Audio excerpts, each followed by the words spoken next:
Hungarian capital, Budapest, is situated on the banks of the Danube in Central Europe. It's the political, economic, and cultural heart of the nation, and one of the most beautiful and livable cities on the continent.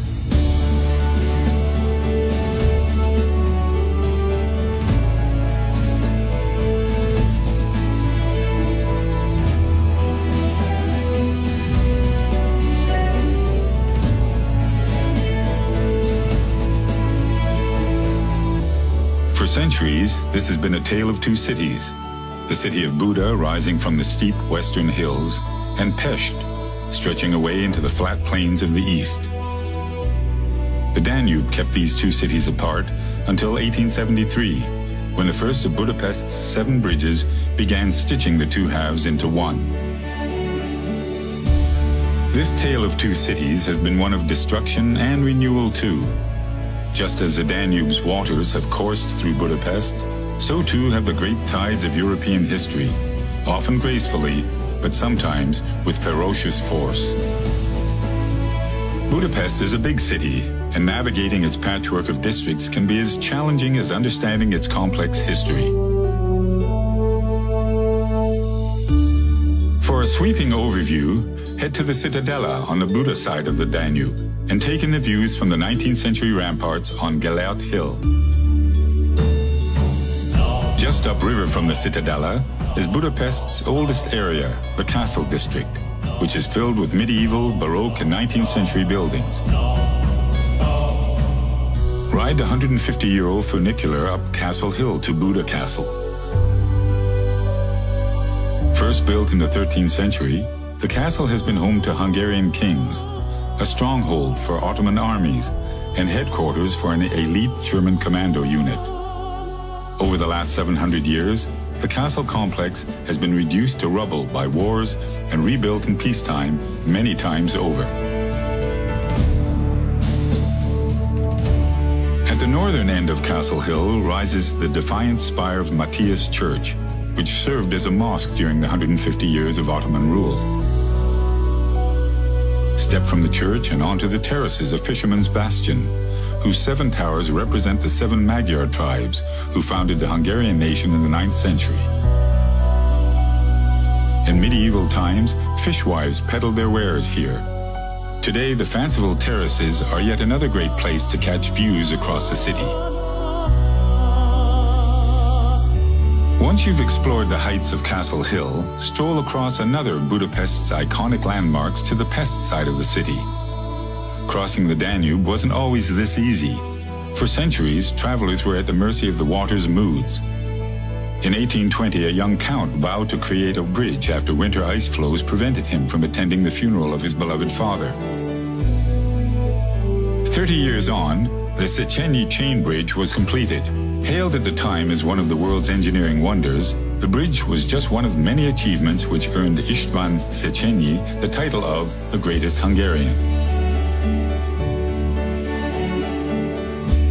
Once you've crossed the river, follow the riverbank upstream to Hungary's Parliament building. Lovingly constructed from 40 million bricks, 500,000 precious stones, and 88 pounds of gold, this architectural masterpiece holds the hopes and dreams of the nation. It's also the home of the Hungarian crown jewels, which have been hidden, lost, stolen, and returned many times over. Join a tour to see the crown of Hungary's first king, St. Stephen, which after being kept in America's Fort Knox for safekeeping throughout much of the Cold War, now takes pride of place beneath the Parliament's central dome. The Parliament building is home to around 100 statues, but none is more cherished than that of former Prime Minister Imre Nagy. In 1956, Nagy enraged the Soviets by announcing his country's withdrawal from the Warsaw Pact, sparking a gallant but doomed uprising which cost him and thousands of Hungarians their lives. Just a short walk downriver from the Parliament building is a sobering memorial to another of the city's darkest chapters. In 1944, thousands of Budapest citizens, many of them Jews, were executed here by the ruling fascist party. 60 pairs of iron shoes lined up along the riverbank pay tribute to those who were shot and swept into the night by the Danube's currents. Despite the horrors of World War II, today's Budapest has one of the largest Jewish populations in Europe. Lose yourself in the Jewish Quarter, an area undergoing renewal thanks to its colorful cafe and bar scene. Then pay your respects at the Dohanye Street Synagogue, the largest Jewish house of worship in Europe. Budapest is home to over 200 museums. The nation's most important, the Hungarian National Museum, lies just to the south of the Jewish Quarter.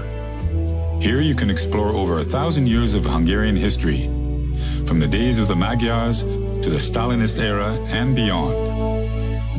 But this is more than just a building dedicated to the past. This is a place where history was made. In 1848, the first calls for revolution rang out from these very steps, inspiring Hungarians to rise and throw off the shackles of their Austrian overlords. Like so many of this city's historic buildings, the story of St. Stephen's is filled with drama. The basilica took 54 years to complete. It would have been finished years earlier had a storm not caused the dome to collapse, forcing the builders to demolish the entire basilica and start from scratch.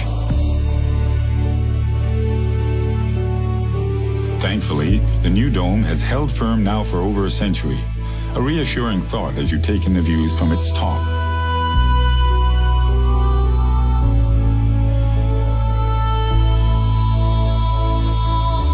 From St. Stephen's, allow yourself to be swept up Andrássy Avenue, a World Heritage listed boulevard lined with exquisite neo-Renaissance architecture and grand cafes.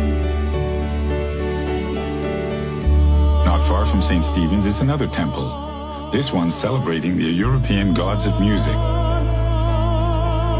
Even though the curtains first opened at the Hungarian State Opera House over 130 years ago, the acoustics here are still considered among the world's finest.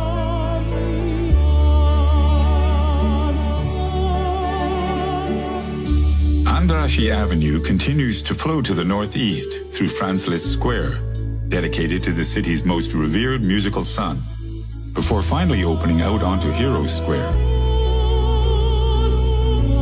Gaze up at Hungary's 7 founding Magyar chieftains and pause for a few moments at the tomb of the unknown soldier. Heroes Square is a gateway to City Park, which in 1896 was the centerpiece of Hungary's millennium celebrations. As part of festivities, Vajda Hunyad Castle was created, a temporary attraction made from cardboard and wood, showcasing the evolution of Hungarian architecture. The castle proved so popular that it was later rebuilt in stone, and today houses an agriculture museum, a fascinating tribute to the Hungarian people's close connection with the land.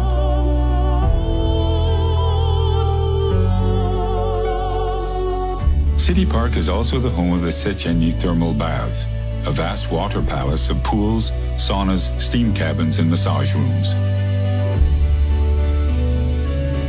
Budapest lies across a network of over 125 thermal springs.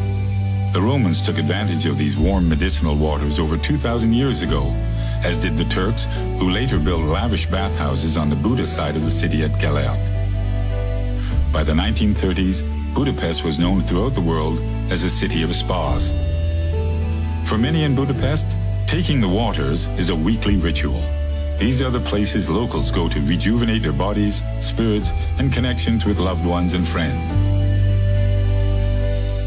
Whether it's the sparkling Danube or the thermal springs, there's something truly special in the water here that's helped Budapest absorb some of history's most turbulent passages and re-emerge renewed. So when you're ready to experience moments of reflection, inspiration, and sublime beauty, come to Budapest, one of the world's great cities. You're sure to come away rejuvenated too.